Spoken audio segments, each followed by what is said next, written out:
Hello, I'm Somi Arian. I'm a tech philosopher and the founder of InPeak. My guest on today's podcast is Chika Uwazie, one of the co-founders of Afropolitan, which is set to become a digital nation state. The idea is inspired by the works of Balaji and his book, The Network State. This was a super interesting conversation that I hope you will enjoy as much as I did. So you're building something really interesting, which is focused on is it the African American community mostly, or no. So I'll make it very clear. So it is focused on the African diaspora, right? So basically, what that means is you are either from Africa or the diaspora. So, like for example, I'm Nigerian American, right? So I'm Nigerian, but I live in America. I've also lived in Lagos as well. But what we have done is we also made sure that it's very important that our allies are part of this as well, right? And so I think that's also the other key thing is that, like, even with our investors, we had people from all walks of the world come and be part of this, because for this to happen, like, it can't just be Africans. It has to be allies support as well. Awesome. So it's Afropolitan, right? Yeah, That's Afropolitan. so tell me a little bit about it. So I remember we talked about it during the Proof Builders Forum, but yeah, let's dive deeper into exactly what what it's all about. And I also want people to know that the day when we are recording this is when the whole FTX thing has broken down. So I do apologize if I'm not quite myself, because I'm like just in shock like anybody else, and like trying to make sense of the whole situation. But yeah, so tell me about it. Yes. Yeah. Well, I think, to that point, even before I go in, I feel like this is the reason why we're building what we're building, right? Because I do feel there's a lot of greed happening in this market right now. And I think there's a lot of like use cases that are like fake. They're not real use cases. Because I still think I'm still bullish on crypto, regardless of what happened with FTX. So I'm hoping that this episode will enlighten a real use case, right? Like that crypto can work, right? But essentially, we are building the first network state focus on the African diaspora and our allies. And basically, all this came through Balaji, who was a former CTO of Coinbase. And essentially, he created this article, How to Start a New Country. He dropped it last year. Everybody was like, oh, this is cool. But at least for me, when I read it last year, I was like, okay, this is cool. But I don't know, maybe I felt like this was over my head a bit. And then fast forward to December of 23rd, 2021, just last year. And essentially, my partner wakes me up at 5 a.m. and says, we need to start a new country. And I was like, okay.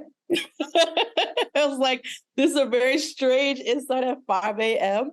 But I feel like at that time, interestingly, from April, when I first read the article, till December, I was really going deep into DAOs and what it could do and the power and how it can unlock. So by the time my partner woke me up, it wasn't a strange idea, at least to me, right?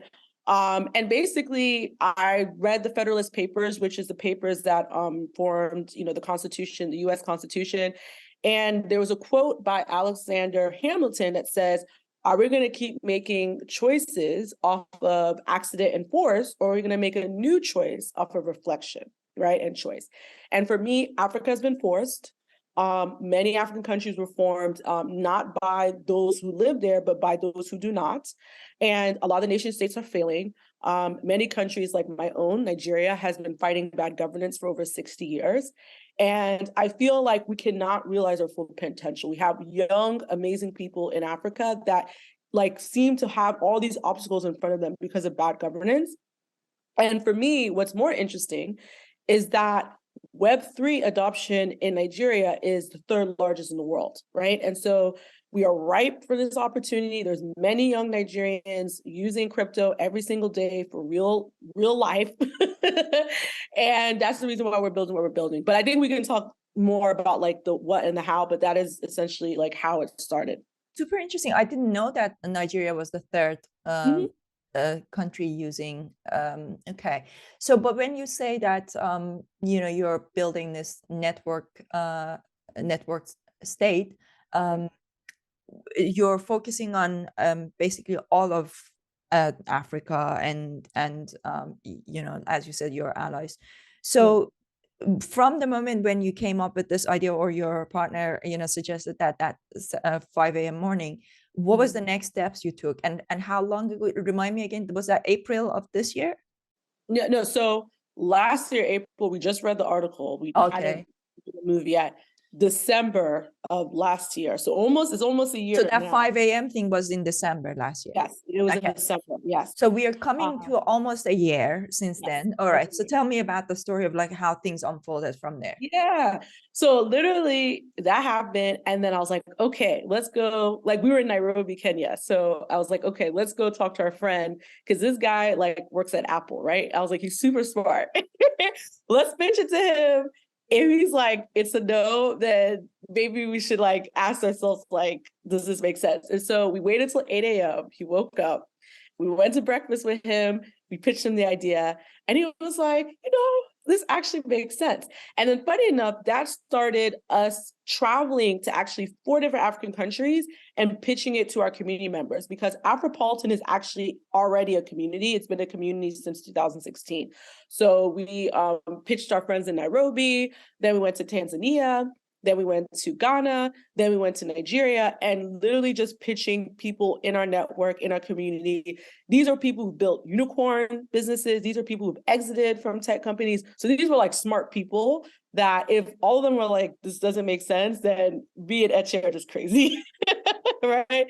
But funny enough, not only did they believe it, they actually put money behind it. So we started this idea in December. In January, we started the process of fundraising, and we were able to raise the first $1 million just from community members. So there was no VC capital yet. These were all just people in our community who've known us, who believed in us, and who were like, I want to back you. And it was important because if you're building a network state, and the first phase of it is a network, right? You have to build the community has to be behind it, right? If it's just a bunch of VCs, doesn't really improve anything, right? So that was kind of the first step of building out Afropolitan, was just talking to our community members and raising that first $1 million. Nice. And then, okay, so what happened after that? How many people chipped in for that first million? I would say like maybe 40, 50 people. Yeah, 40, 50 people. Okay, so this is a company, or is it a DAO, or is it a nonprofit? What is it exactly? Yes.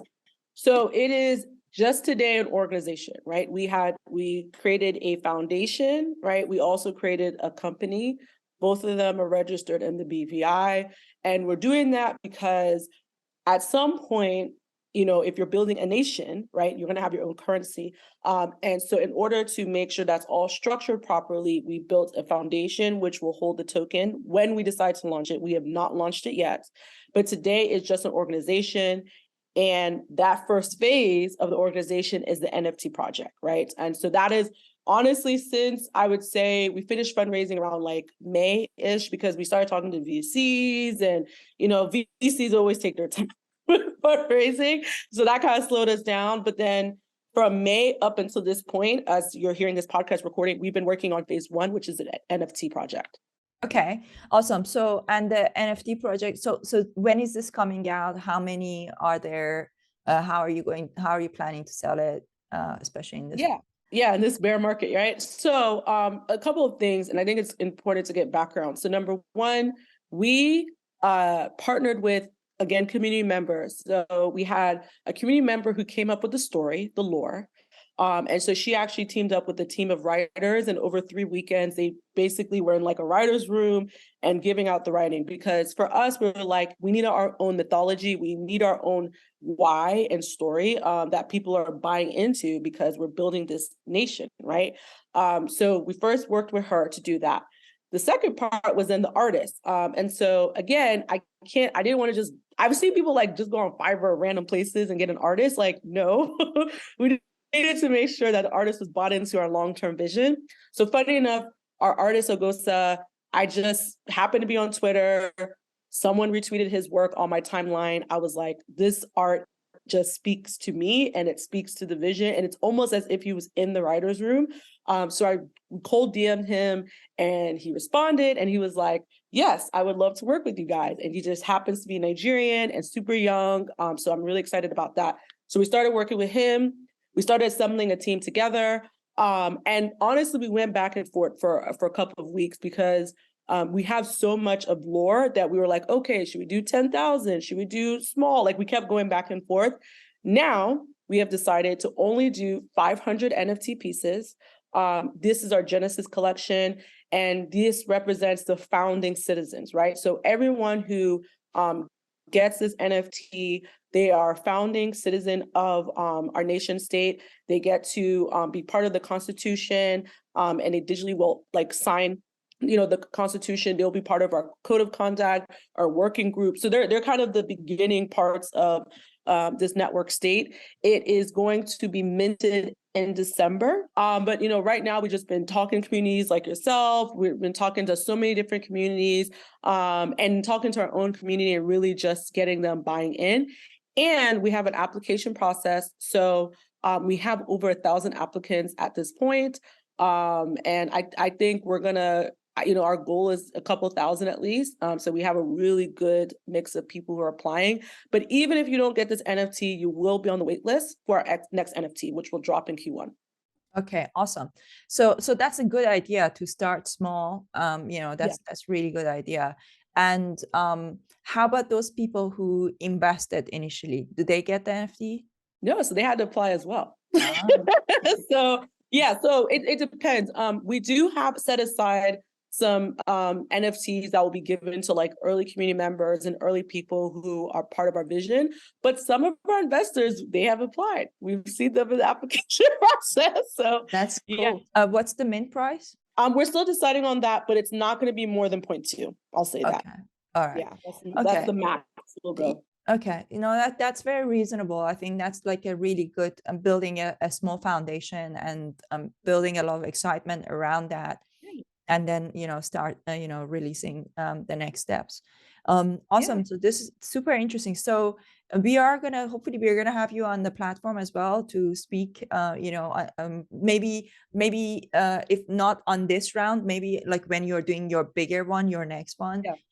Because it sounds like you already have quite a lot, going on with this at this moment. But okay, so for people listening to this, what are some of the other ways that they can, support what you're building, other than trying to get their hands on the NFT? What are some of the other things that they can do? Yeah.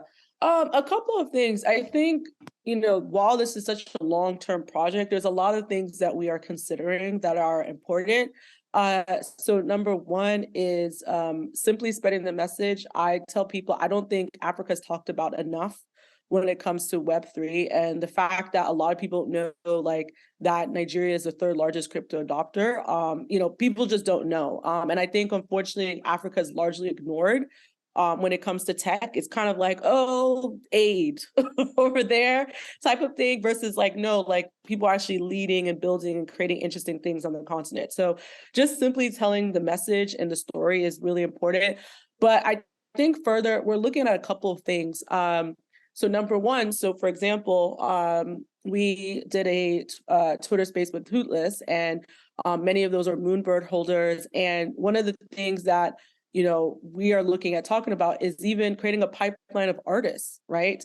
That can be distributed to other platforms. So for example, in the last Proof Grails, a Nigerian artist, Osinachi, was featured, right? And he's in our community. We know him. We know a lot of the artists. And so I think there's a lot of other African artists that are doing quite well in the NFT space. And I think partnering with brands like yourself, with other brands, to showcase this art is key. I think number two is that we have a lot of experts that are in our community. We have a podcast as well. And I feel like we're always looking to connect with other, experts that can speak to our community, that can share their insights, because again, we have a lot of founders who are fundraising, who've done quite well in the space, and they always need support. And I think the last thing is we love doing events. So Afropolitan, before we became this, was an events company, right? We've done events all over the world. And we're always looking to work with other brands and companies to do events. I think next year, we're planning to do at least 4 or 5 around many of the crypto conferences. We're doing our last event in Ghana this year, partnership with Tachyon, which is the main accelerator out of Consensus. And we're doing a hackathon and a pitch combine to help people understand how to fundraise in the bear market, because it's very hard.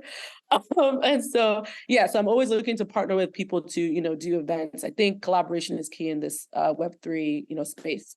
Yeah, absolutely. I just wrote down, so you're building a pipeline of artists. So for us, it could be quite interesting to, first of all, we're going to give you a scholarship to one of the members in your community. So we will do you know, an application process for that, and we'll pick someone. But it's yeah, it's like it's about really, this is the way to build, you know, and market yourself in the Web3 space. And I think it's so important to shine a light on Black artists and you know, the African community, because when you look at the space, most of them, it's not, you know, like it's not very well represented. So both for women and for you know, for African artists. So it's really exciting that you're doing this. So where do you see yourself going in, like, let's say in the next few years, in the next 3 to 5 years? What's the plan? What's the like the big picture and vision? Yeah. So I would say our plan is actually at least a 10-year plan. So end state would be we're diplomatically recognized, and we have little Afro towns all over the world. And these Afro towns are like embassies and Chinatowns, right? So in every city in the world, there's a Chinatown, but also beyond the Chinatown, we want it to be sovereign land, right? Similar to an embassy. So when I go to the US Embassy in Nigeria, it is sovereign US territory, right? So we would like to do something very similar for our community members, but that's a very long-term vision. I think in 3 to 5 years, what's going to be important is we have an engaged online community, right? Number 2, that Afropolitan is the authority when it comes to Africa and Web3. So if you're like, I need to understand Africa, I want to invest in Africa, I want to do business there, I have a project and, you know, I want to connect with community members there, people are thinking about Afropolitan. And I think, you know, the other thing that's really going to be important is we start to have Afro Towns is a long-term vision, but we do want to do partnerships with physical spaces in the 3 to 5 year terms. And what that looks like is, for example, I went to Empire DAO in New York, right? And they welcomed us, they did a whole tour, and like, hey, like in the future, like Empire DAO could be on a node of like, this is a space where Afropolitan community members can come and connect and network, you know, and they can physically connect. And we have other relationships with other working spaces and lounges in different parts of the world. And that's like one of my main focuses next year is to start to reach out to all of them so that Afropolitans always have a space like physically I can go to and connect with other community members and just meet other, you know, people like yourself as well. So that's kind of, at least for us, what we want to do in the next 3 to 5 years. Amazing. That's fantastic. So when you say, you know, that you want to have an engaged community, online community, have you thought about maybe perhaps building your own space, or do you see that this is going to be primarily on social media? Yeah. So yes. So I think first thing is there's this huge debate around Discord. Everyone has their thoughts about it, you know?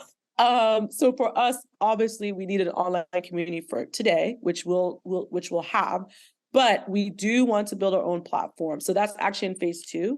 And that's something we're going to start working on next year, is building out a platform where our community lives, they can vote, they can connect, they can network, where they get access to their resources, and basically where their NFT identity actually leverages all the different services we want to give to them long term. So yes, that is something that we are looking to do. I've already, started looking at potential PMs to kind of lead on this project. But yes, we need to have our own space, especially it's a digital nation. Like you can't have a country on Discord. You know what I'm saying? Yeah. So you need your own space. Yeah, exactly. So I don't know if you've been on InPeak. Obviously, we have our own platform. Yeah. Our platform is used primarily for running the sessions that we have got, the live sessions that we've got, and then they get recorded and they go into our on-demand section. But we for like communication, general communication, we are still using Discord. But we are thinking about eventually bringing all of that. Not thinking about it is definitely on our roadmap to bring all of that onto the platform. But I guess part of that is in some ways not rushing it too much because because we are still figuring out what people in Web3 want and what are the exact needs for it, right? Like because right now people are adapting things that are already in Discord to what the needs of a Web3 community is. So how do you see this, when you envision this nation in a world where we're primarily living and working in the metaverse? How do you see that unfolding? Like, what's like when you imagine it, what's your vision? Like, what do you see? How do you visually see it? Yeah, I think for us, if I was to kind of zoom out and say, what does it look like?